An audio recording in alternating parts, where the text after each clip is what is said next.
ராம் ராம், வாழ்க வளமுடன். Voice of காஞ்சி நேயர் அனைவருக்கும் இனிய மாலை வணக்கம்.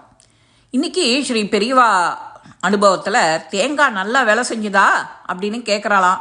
காஞ்சி பெரியவாளுக்கு 50 ஆண்டு தொண்டு செய்கிற பாக்கியம் அந்த குமரேசன் மாமா பகிர்ந்துட்ட சம்பவம்.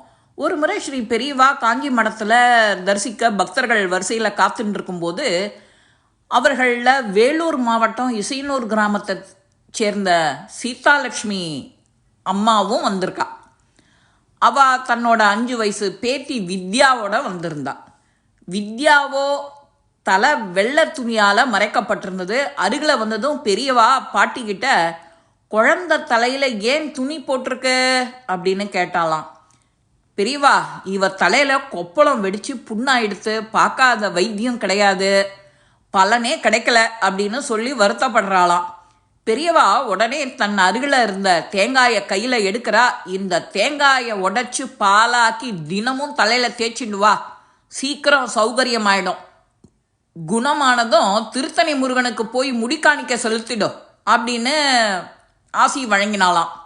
சீதாலட்சுமி அம்மாளும் பெரியவா சொன்னபடி வைத்தியம் செய்கிறா.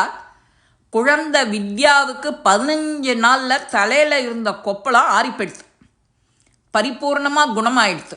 உடனே அந்த பாட்டி பேத்திய திருத்தணிக்கு போய் குழந்தையோட முடிக்காணிக்கையும் செலுத்துறா.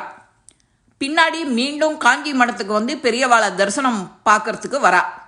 பெரியவா வித்யாவை பார்த்ததும் புன்சிரிப்போட, தேங்காய் நன்னா வேலை செஞ்சுதா அப்படின்னு நான்லாம் சிரிச்சுட்டேன்.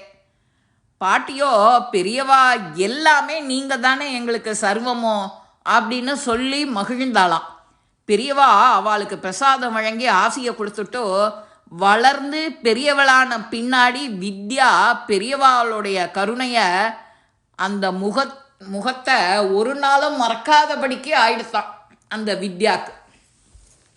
இப்போ அந்த பொண்ணு சர்வமும் ஸ்ரீ பெரியவான்னு ஆற்றுல பாதரட்சை வச்சு பூஜை பண்ணிண்டு, படத்துக்கு குங்குமம் சந்தனம் இட்டுண்டு பிரதட்சணம் பண்ணிண்டு அப்படியெல்லாம் இருக்காளாம்.